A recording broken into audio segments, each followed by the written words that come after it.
Guys ఈ వీడియోలో ఒక ఇంపార్టెంట్ టాపిక్ గురించి మనం మాట్లాడుకుందాం. చాలా మంది స్టూడెంట్స్ సాఫ్ట్వేర్ లో జాబ్ వచ్చాక తక్కువ శాలరీ ఉద్యోగాలు వదిలేస్తా ఉన్నారు. దీని గురించి మనం మాట్లాడుకుందాము. And at the same time మనము అసలు జాబ్ అనేది ఎప్పుడు వదిలేయాలి, జాబ్ ఎప్పుడు మనం వద్దనుకొని ఆ టెక్నాలజీ అనేది చేంజ్ చేసుకోవడానికి లేకపోతే వేరే టెక్నాలజీకి స్విచ్ అవ్వడానికి ఆలోచించాలి. ఈ రెండు పాయింట్స్ గురించి ఈ వీడియోలో మనం మాట్లాడుకుందాము. అండ్ చాలా మందికి ఒక పర్సెప్షన్ అనేది ఉంది, లైక్ ఏంటి అంటే కౌన్సిలింగ్ లో స్టూడెంట్స్ కొంతమంది ఫ్రీక్వెంట్ గా అడుగుతూ ఉంటారు ఈ క్వశ్చన్ అనేది. సో ఏంటి అంటే నేను ఒక జాబ్ లో జాయిన్ అయ్యాను సార్, నాకు చాలా తక్కువ అంటే 10,000 నాకు శాలరీ వస్తా ఉంది, అండ్ లేకపోతే నాకు 12,000 శాలరీ వస్తా ఉంది. దానికంటే నాన్ టెక్నికల్ లో వాయిస్ ప్రాసెస్ లో వెళ్తే స్టార్టింగ్ ప్యాకేజ్ నాకు 3 lakhs ఇస్తానంటున్నారు. Which one I want to choose. జనరల్గా ఏంటి అంటే నేను అందుకనే సార్ నాకు 10,000 చాలా కష్టంగా ఉన్నాయి, I want go with technical voice process కానివ్వండి, లేకపోతే నాన్ టెక్నికల్ ప్రాసెస్ కానివ్వండి, లేకపోతే ఇంటర్నేషనల్ బీపీఓ కానివ్వండి, వెళ్తే దాదాపు 3 to 4 lakhs వరకు నా ప్యాకేజ్ అనేది స్టార్ట్ అవుతుంది. అంటే 25 to 35,000 వరకు ఫ్రెషర్గా ఇస్తామంటున్నారు. సో నేను దానికి వెళ్తే బెటర్ కదా, ఇది చిన్న దాంట్లో మనం ఎలా కంటిన్యూ చేయాలనుకుంటా ఉంటారు. సో ఒక విషయం మీరు గుర్తుపెట్టుకోవాలి, ఎప్పుడైనా మనం స్టార్టింగ్ శాలరీ ఎంత ఉంది అనే దాని గురించి కాకుండా స్టార్టింగ్ లో మనకి ఎంత స్కిల్ ఉందని చూడాలి. అండ్ సెకండ్ పాయింట్ ఏంటి అంటే మనం ఇప్పుడు ఒక టెక్నాలజీలో ఎగ్జాంపుల్ తక్కువ శాలరీగా వర్క్ చేస్తున్నాం, 5,000 వర్క్ చేస్తున్నాం, లేకపోతే 7,000 ఎంతో పని చేస్తామని అనుకుందాం. ఇది సబ్జెక్ట్ స్కిల్ నేర్చుకుంటే ఇదే టెక్నాలజీలో నేను వర్క్ చేస్తున్నా, నేను జాబ్ లో జాయిన్ అయిన టెక్నాలజీలో 5 years తర్వాత ప్యాకేజ్ ఎంత ఉందని చెక్ చేసుకోవాలి. ఎందుకంటే మనకి జిఐఎస్ కానివ్వండి, జిఎస్ మ్యాపింగ్ కానివ్వండి, లేకపోతే నాన్ వాయిస్ కానివ్వండి, లేకపోతే ఐటీ రిక్రూటర్ కానివ్వండి, లేకపోతే సేల్స్ కానివ్వండి, ఇలా రకరకాల ఏదైతే ఉంటాయో కాంపోనెంట్స్, రకరకాల జాబ్ రోల్స్ ఉంటాయో అవన్నీ కూడా ఏంటి అంటే ఇనిషియల్ గా మనకి స్టార్టింగ్ ఒక డీసెంట్ అమౌంట్ వస్తుంది, కానీ ఫర్దర్ గా ముందుకు వెళ్ళేటప్పుడు అంత బ్రైట్ ఫ్యూచర్ అనేది ఉండదు. వేరియాస్ కొన్ని టెక్నాలజీస్ లో లైక్ ఇప్పుడు జావా చూసుకున్నా, డేటా సైన్స్ చూసుకున్నా, లేకపోతే ఇంకోటి చూసుకున్నా, పవర్ బి చూసుకున్నా, లేకపోతే డెవాప్స్ చూసుకున్నా, లేకపోతే సర్వీస్ నో డెల్కో, ఇలా కొన్ని అదే టెక్నికల్ సంబంధించి చూసుకుంటే ఇనిషియల్ డేస్ లో తక్కువ ప్యాకేజ్ ఉన్నప్పటికీ 5 years లో దాని ప్యాకేజ్ అనేది డ్రాస్టిక్ గా పెరిగేదానికి ఛాన్స్ ఉంటుంది.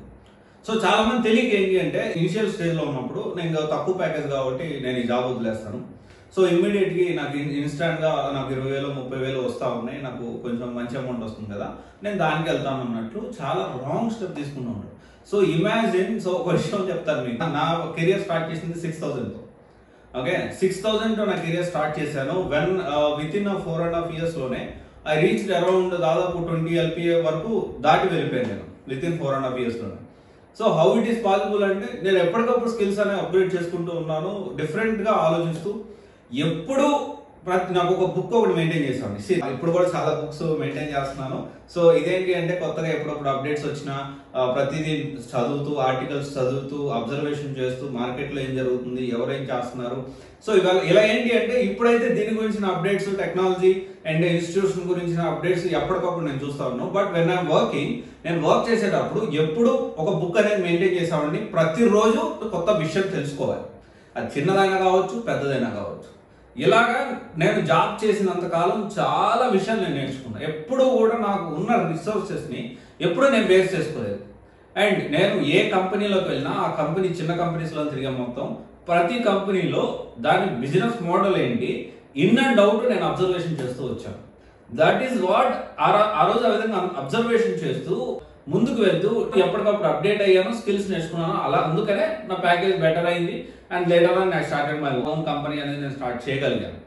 అండ్ ఇక్కడ ఏంటి, నేను అప్పుడు ఆ రోజుల్లో 6,000, అరే నాకు ఇంత తక్కువ జీతం, ఇన్ఫాక్ట్ చెప్పాలంటే ఆ డబ్బులు సరిపోక నైట్ పూట స్విగ్గీ బాగా తిరిగిన రోజు దర్ ఆర్ ఎన్ నెంబర్. అయితే ఇక్కడ ఏంటి అంటే ఆ రోజు 6,000 గురించి నేను ఆలోచించలేదు. అక్కడ జాయిన్ అయిన తర్వాత నేను ఏం నేర్చుకుంటున్నాను, ఈ విషయం కంటెంట్ నేర్చుకొని నేను ముందుకు ఎలా వెళ్ళగలుగుతాను, దీని గురించే నేను ఆలోచించాను. సో మీరు కూడా ఇదే విషయాన్ని ఆలోచించాలి. తక్కువ ప్యాకేజ్ అని జాబ్లో వదిలేయద్దు, గుర్తుపెట్టుకోండి. First 3 years invest on your self. Invest on your self అంటే ఇన్వెస్ట్ ఆన్ ఏం నేర్చుకోవాలి, స్కిల్స్ గురించే మీరు ఆలోచించాలి. ప్యాకేజ్ గురించి, ఇంకోటి దాని గురించి, ఇంకో దాని గురించి అస్సలు ఆలోచించదు. కానీ ఒకటి ఏంటి అంటే ఒకవేళ రిలవెంట్ గా మీరు స్కిల్ నేర్చుకోకుండా ఒక కంపెనీలో కంటిన్యూ అవ్వడం కూడా వేస్ట్, అది కూడా మీరు గుర్తుపెట్టుకోవాలి. అండ్ ఇంకోటి వచ్చేసి ఎప్పుడు మారాలి అంటే definitely if it is not GIS లో ఉన్నారు, లేదా ఇంకో దాంట్లో ఉన్నారు, అలాంటి టెక్నాలజీస్ అంటే మీరు ఆలోచించకుండా ఫ్యూచర్ లేని టెక్నాలజీస్, ఫ్యూచర్ లేని జాబ్ రోల్స్, డిఫరెంట్ వాటిలో వర్క్ చేస్తున్నారు అంటే you need to think about it. ఇప్పుడు స్విచ్ అవ్వడానికి ఎర్లీ స్టేజ్ లో స్విచ్ అయితే సో ఆ కాంప్లికేషన్స్ అనేది తగ్గుతాయి. ఎగ్జాంపుల్ ఒక 4-5 years రకరకాల కమిట్మెంట్స్ వల్ల వర్క్ చేసిన తర్వాత స్విచ్ అవ్వాలంటే it will be very problematic. So ఇది ఒకసారి మీరు ఖచ్చితంగా ఆలోచిస్తారనుకుంటున్నాను. Thank you. This is Raj signing of.